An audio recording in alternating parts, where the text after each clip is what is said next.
नमस्कार, मैं हूं राम प्रकाश राय। साल 2016, तारीख 8 नवंबर, रात का समय। प्रधानमंत्री नरेंद्र मोदी टीवी के स्क्रीन पर आते हैं, एक संबोधन करते हैं और पूरे देश में अफरा तफरी मच जाती है। ये संबोधन था कि उस दिन मध्य रात्रि के बाद 500 और 1000 रुपये के जो नोट हैं वो लीगल टेंडर नहीं रहेंगे। इसका मतलब 500 और 1000 के नोट जो है वो उस दिन मध्य रात्रि के बाद से चलन से बाहर बंद।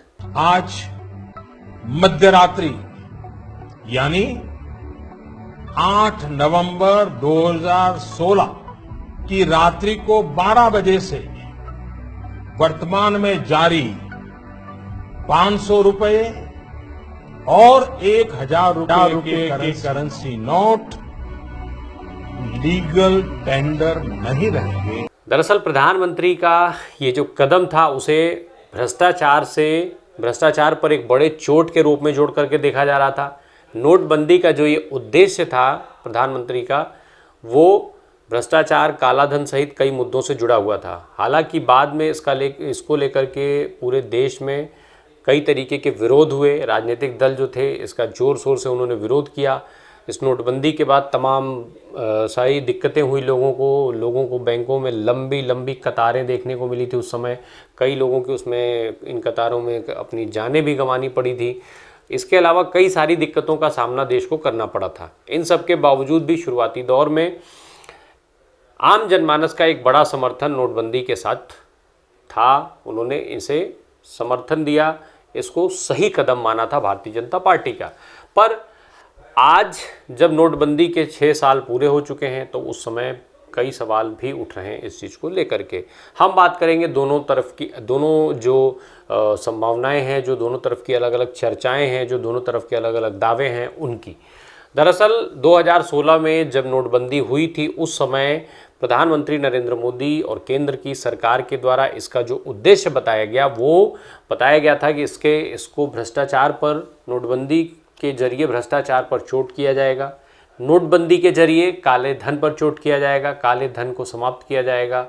इसके अलावा जो तमाम तरीके के लेन देन होते थे उन लेन देनों पर रोक लगेगी। आतंकी गतिविधियों को बढ़ाने के लिए जो फंडिंग हुआ करती थी उस फंडिंग पे रोक लगेगी। इसके अलावा जो नकली नोट मार्केट में हैं, जो देश की अर्थव्यवस्था को दीमक की तरीके से चाट रहे हैं, उस पर रोक लगेगी। ये सारा लार्जर सिनेरियो में प्रधानमंत्री नरेंद्र मोदी ने लोगों को बताया था कि ये उद्देश्य है उस नोटबंदी का। इसके अलावा उन्होंने एक बड़ा उद्देश्य और बताया था। उन्होंने बात की थी डिजिटल लेन देन की, कैश फ्लो घटाने की, कैश इकोनॉमी जो थी उसको कम करने की बात प्रधानमंत्री नरेंद्र मोदी ने पूरे जोर शोर से कही थी। और ये वो कारण थे जिनके चलते आम जनमानस, जो भारतीय जनता पार्टी को जिन लोगों ने वोट किया नहीं किया वो उस पर जाना नहीं चाहते, पर जो आम जनमानस में एक बड़े समुदाय ने भारतीय जनता पार्टी के इस कदम की सराहना की और इस कदम का समर्थन किया। बावजूद इसके कि नोटबंदी होने के बाद लोगों को खूब सारी दिक्कतें उठानी पड़ी। सामान्य ज़रूरतों को पूरा करने के लिए भी जो रकम चाहिए थी लोगों को, उसके लिए बैंकों में पूरे दिन, कई दिन तक लंबी लंबी लाइनें लगानी पड़ी।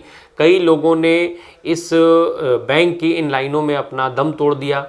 खुद प्रधानमंत्री नरेंद्र मोदी की मां की तस्वीर वायरल हुई बैंक के लाइन में लगे हुए नोटबंदी के बाद, जिसको लेकर के विपक्ष ने प्रधानमंत्री नरेंद्र मोदी की खूब आलोचना की। इसके अलावा विपक्ष लगातार इस बात पर हमलावर रहा कि नोटबंदी जो है वो प्रधानमंत्री नरेंद्र मोदी और केंद्र की सरकार का बेहद गलत फैसला है और इससे देश को नुकसान हो रहा है, देश के लिए कई सारी दिक्कतें खड़ी हो गई हैं। हालांकि तुरंत अगर हम देखें तो उस समय पर ऐसी चीज़ें दिखाई नहीं दी, पर बाद में जब समय जैसे जैसे आगे बढ़ा इसको लेकर के कई सारे सवाल उठने शुरू हुए। साल 2018 में आरबीआई की एक रिपोर्ट आती है। इस रिपोर्ट के आने के बाद पूरी तरीके से नोटबंदी को फेल साबित किया गया, पूरी तरीके से नोटबंदी को फेल बताया गया। दरअसल इस रिपोर्ट में ये दावा किया गया था रिजर्व बैंक ऑफ इंडिया के हवाले से कि जो 99% करेंसी थी वो सिस्टम में वापस आ चुकी है। तो अगर उस समय से फिर ये जो विपक्ष का दावा था, जो विपक्ष बार बार हमलावर था भारतीय जनता पार्टी और केंद्र की सरकार पर कि ये फैसला गलत है, तो उसको बल मिला। दरअसल जब 99% करेंसी वापस आ गई तो फिर काला धन बचा कहाँ। उसके बाद विपक्ष ने आरोप लगाना शुरू कर दिया गया कि ये सारी नोटबंदी का जो पूरा खेल था वो पूरा खेल अपने ब्लैक मनी को वाइट मनी में कन्वर्ट करने के लिए खेला गया था। तो इस तरीके के आरोप प्रत्यारोप चलते रहे। आरबीआई ने जो दावा किया उस दावे ने न केवल विपक्ष बल्कि आम जनमानस के मन में भी सवाल खड़े किए। विपक्ष को जहां उसके उठाए जा रहे सवालों को बल दिया, वहीं आम जनमानस के मन में भी इसको नोटबंदी को लेकर के, नोटबंदी की सफलता को लेकर के सवाल खड़े हुए। अब जो सबसे बड़ा वादा प्रधानमंत्री नरेंद्र मोदी की तरफ से किया गया था, जब शुरुआती दौर में विरोध हुआ तो प्रधानमंत्री नरेंद्र मोदी ने कहा कि 50 दिन का हमें समय दीजिए, अगर 50 दिन के बाद आपको लगता है कि नोटबंदी असफल हुई, विफल साबित हुई, तो आप जिस तरीके से सजा देना चाहें वो दे सकते हैं। ये लाइन जो है वो बहुत महत्वपूर्ण है। अब प्रधानमंत्री नरेंद्र मोदी ने जो डिजिटल लेन देन की बात कही थी, जो डिजिटल लेन देन को बढ़ाने की बात कही थी, कैश इकोनॉमी कम करने की बात कही का जो उन्होंने दावा किया था कि ये नोटबंदी के बाद ये चीज़ें ऐसे होंगी, उसकी जब सच्चाई सामने आती है तो वो भी काफ़ी अलग दिखती है। दरअसल जो रिपोर्ट्स हैं उसके हिसाब से अब कैश सर्कुलेशन में बढ़ावा हुआ है। कैश सर्कुलेशन जो है वो देश में बढ़ा है। कांग्रेस के नए नवेले राष्ट्रीय अध्यक्ष मल्लिकार्जुन खड़गे ने एक ट्वीट किया। अपने ट्वीट में उन्होंने कहा कि देश को काले धन से मुक्त कराने की बात की गई थी, लेकिन इसने व्यवसायों को नष्ट कर दिया, यानी व्यापार जो है इससे ख़त्म हो गए, नौकरियां ख़त्म कर दी गई। मास्टर स्ट्रोक के 6 साल के बाद भी जनता के पास जो नकदी है वो 2016 की तुलना में 72% ज़्यादा है। इसके लिए उन्होंने इंडियन एक्सप्रेस की एक रिपोर्ट का हवाला दिया और इस रिपोर्ट के हवाले से ये कहा गया है कि अभी जो कैश फ्लो, जो कैश सर्कुलेशन साल 2016 में 17.97 लाख करोड़ हुआ करता था, वो अब बढ़ करके 30.88 लाख करोड़ पर पहुंच चुका है, यानी लगभग 72% की बढ़ोतरी देखी जा चुकी है। अब अगर इतनी ज़्यादा बढ़ोतरी देखी गई है कैश में, तो फिर जो कैश इकोनॉमी कम करने की बात हो रही थी वो कैसे हुई। दूसरी बात जो बड़ा एक सवाल उठाता है वो ये कि आरबीआई ने खुद अपने ही रिपोर्ट में कहा था कि डिजिटल लेन देन बढ़ा है। डिजिटल लेन देन भले ही बढ़ा हो, पर जो नोटबंदी के 2 सप्ताह के बाद 25 नवंबर साल 2016 को लोगों के पास करीब 9.11 लाख करोड़ रुपए जो था वो ज़रूरतों को पूरा करने के लिए था, यानी कैश फ्लो जो था वो इतना था। अब आज की तारीख में बात की जाए तो इसमें करीब करीब 239% की बढ़ोतरी देखी गई है। ये बात सही है कि कैश जो ट्रांजैक्शन है डिजिटल वो बढ़ा। नोटबंदी के बाद तमाम डेबिट कार्ड, क्रेडिट कार्ड के माध्यम से ख़रीदारियाँ बढ़ी, लोगों ने अपनी ज़रूरतों को पूरा करने के लिए डिजिटल ट्रांजैक्शन किए। इसके बाद तमाम नए नए यूपीआई और तमाम दूसरे माध्यम आए जिसको लोगों ने हाथों हाथ लिया और किया भी। बड़ी संख्या में करीब अभी हम बीते कुछ महीनों की बात करें तो 10 लाख करोड़ से ऊपर की रकम जो है वो डिजिटल लेन देन के माध्यम से भुगतान की जाती है। पर वहीं खुद आरबीआई का ये दावा है कि आज भी जो खरीदारी है वो खरीदारी के लिए कैश का इस्तेमाल ज़्यादा किया जाता है, साथ ही साथ कैश इस्तेमाल को पसंद भी ज़्यादा किया जाता है। तो ऐसे में जो नरेंद्र मोदी बतौर प्रधानमंत्री नरेंद्र मोदी ने जो उस समय वादा किया था, उस वादे पर भी सवाल अब उठते हुए दिखाई दे रहे हैं। खुद इसको लेकर के, नोटबंदी को लेकर के जो राहुल गांधी हैं, राहुल गांधी का एक ट्वीट आता है। राहुल गांधी ने भी प्रधानमंत्री पर इस नोटबंदी को लेकर के फिर से सवाल खड़े किए। उन्होंने सोमवार को एक ट्वीट लिखा जिसमें लिखा कि काला धन आया नहीं, केवल गरीबी आई। साथ ही साथ उन्होंने इसमें लिखा कि अर्थव्यवस्था कमज़ोर हुई, कैशलेस नहीं, छोटे कारोबार और करोड़ों नौकरियां खत्म हो गई, आतंकवाद नहीं।